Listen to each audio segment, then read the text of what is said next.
The reason we run so much camber is to reduce the amount that... At FDF, we spent years mastering our craft, from precise welding and machining to competing at the highest level of drifting. Every week, we'll be giving you our tips, tricks, and all the insider knowledge you need, straight from our shop to your screen. Welcome to Just a Tip Tuesday. I'm surprised you put the I'm coming to you live, because obviously I didn't come to them live. I am coming to you live from Just a Tip Tuesday. Did you see I put text not live? I didn't see that. Like right at the start, I did like a quick pop-up. It said not live. Not live. Dude, brake lines. FDF spec. Dude, they've got FDF on it. All right, for some context, this is Josiah and I looking at the new FDF brake lines that we got in. We partnered with HEL, an amazing brake line company. So these are extended lines. So for most of our Mega Mantis angle kits, you do need extended brake lines in the front. So we will now be offering these extended brake lines on our website. If you need some extended brake lines or if you're buying a kit, make sure to add it to your cart because it is a must-have for our Mega Mantis kits. Now let's get back to the video. Hey everybody, welcome to today's Just a Tip Tuesday. Today, not coming to you live, I'm recording this on Friday. So we're gonna talk about camber and how camber relates to a drift car. I know a lot of you guys wanna hear how it relates to a road race car or something, but yeah, we're gonna talk about how camber relates to a drift car. First of all, we're gonna start in the front, then we're gonna go to the back. We're gonna talk about why we have a bunch of it in the front and why we have none of it in the back and how you can perfect it, measure it, look at it, view it, all that stuff. And what it's telling you, it tells you a lot of stories. Okay, so camber, let's talk about it in the front. Why do we run so much camber on a drift car? The reason we run a bunch of camber on a drift car is because we do the majority of our driving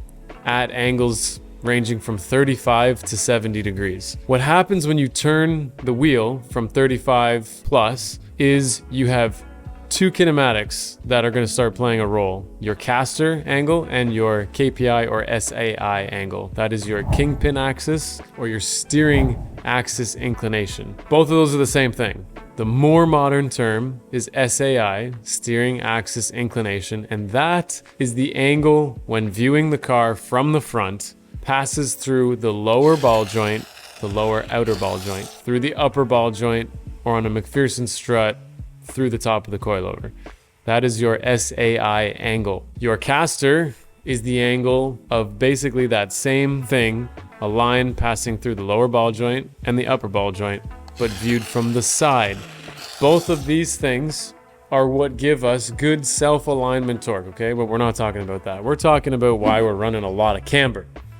And the reason is because both of those angles, when you start turning the wheel, begin to add camber to the wheel, okay? Those two angles work together to disrupt our tire's contact patch, which I don't like that term, but that's what it does. So they add together and disrupt our camber value and begin to reduce it to the point where at full lock, you're going to see positive camber at full lock.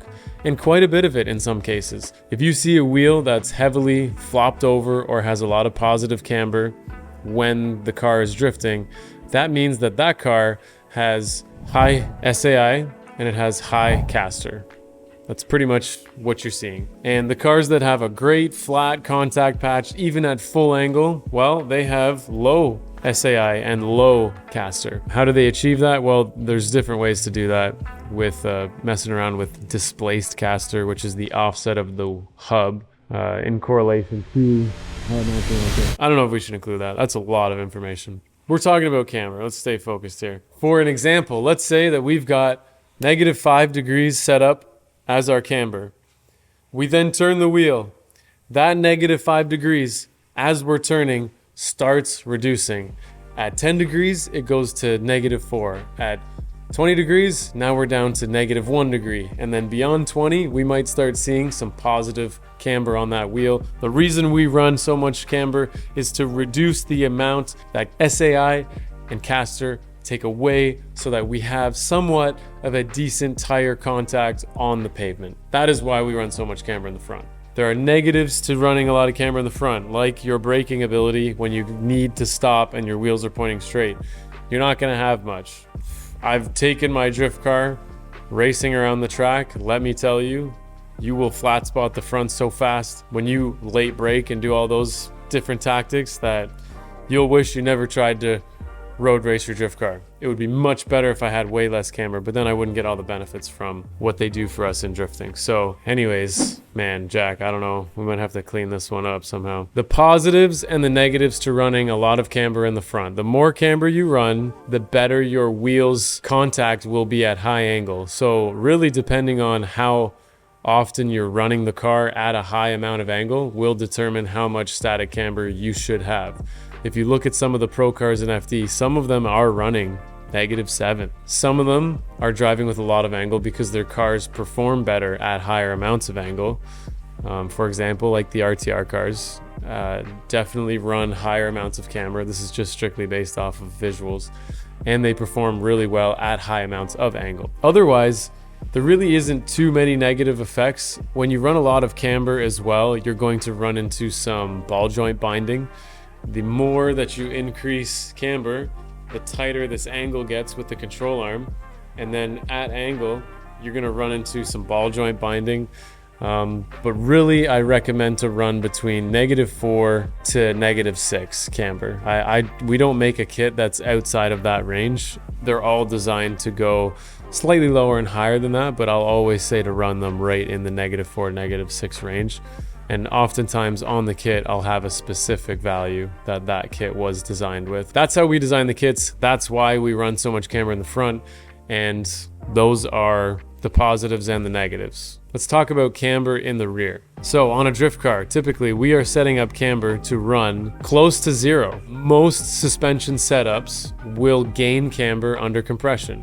So we will actually go beyond 0. We will go to +0.5, +1 degree. The reason for that is as the car compresses throughout a corner, the tire will gain camber and it'll end up being around 0 or around -1 while we're in drift, which is when the tire is being worn down very quickly. Typically speaking, after a couple practice runs, you will see where the camber wear is and what you need to do to adjust for it. What are you changing up, man? We're adjusting the camber based on the camber wear. Negative on the driver's side, positive on the passenger side, and this is just because both corners are the same direction, so we expected this. So basically we check the tire wear, we adjust for it, and then that's going to give us the best use of the tire and the most grip. But other than that, that's the only adjustment we're making. I'm just doing a bolt check. I am blown away at how many people never adjust their camber because they are throwing away money by letting their tires have a bunch of camber wear. If you have adjustable arms in the rear of your car, you need to be playing with the camber pretty much every time you go to the track, if it's a different track each time. Blows my mind. There's so many people that they're like, I've never touched it, which is fine, but I'm always touching it. I'm always playing with it. Out of context, that could sound bad, but I'm always messing with my camber. So for example, let's do a bank track. So the last one I was at was Clutch Kickers, which was the Freedom Factory. Let's say we're running the bank backwards, so we're turning right. So we're running the bank backwards, turning right. So that means my outside left tire is taking the majority of the wear on the car. What am I going to do after my first practice run? I'm going to primarily look at my outside left tire, and what do you know? It's got a bunch of camber wear. What was my alignment before I started? I would have started it probably around -5 on the left side and +5 on the 0.5 on the right side. And with that, I know, and this is actually the alignments that I was running, I determined that I needed to add even more negative camber, even though the tire and suspension are compressing and gaining more camber. The deflection of the tire and the amount of slip angle that's in the tire requires that we run even more negative camber. So I think I ended up running -1 and +1 on a bank track that was turning to the right. So left was -1, right was +1, and my car is basically going into a bank, turning this way. My tires are like this in the rear. It's exaggerated, but this is what they're like. So the deflection of the tire and the compression of the suspension and the roll of the chassis was giving me perfect tire wear on the outside. The inside, we don't have a ton of pressure on it, but it is still slipping, and it is still, so we still had to compensate a little bit. And at that point, I had great tire wear. Now, I know you may be asking, well, what about after that corner? What about the next corner that likely was turning to the left, which is the opposite? This is where drifting is interesting. You need to gauge your tire wear after the runs are complete, not after the one corner is complete. So I am adjusting my tire alignment based on the overall layout's tire wear. And yes, I may be losing 10% in the left-hand corner, but I'm gaining 30% in the right-hand corner.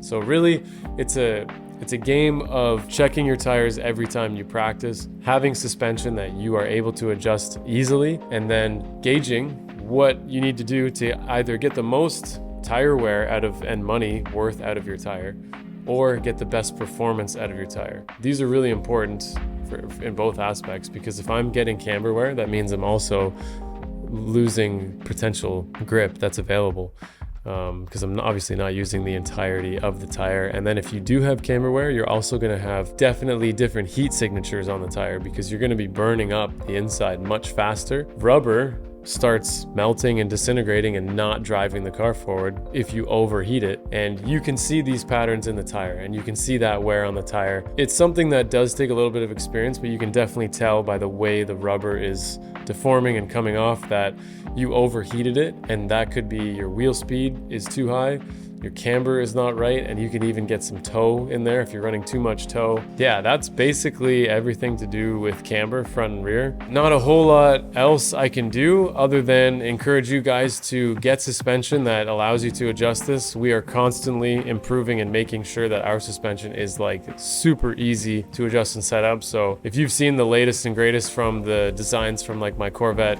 rear grip kit, I'm able to adjust my camber within 45 seconds very accurately left to right. There's videos on that we posted. Everything's on-car adjustable now. Every single thing that we are designing going forward is on-car adjustable, and we are going back through previously designed kits and applying the new technology that we've come up with to the old kits and everything beyond. So this is important. This saves you money.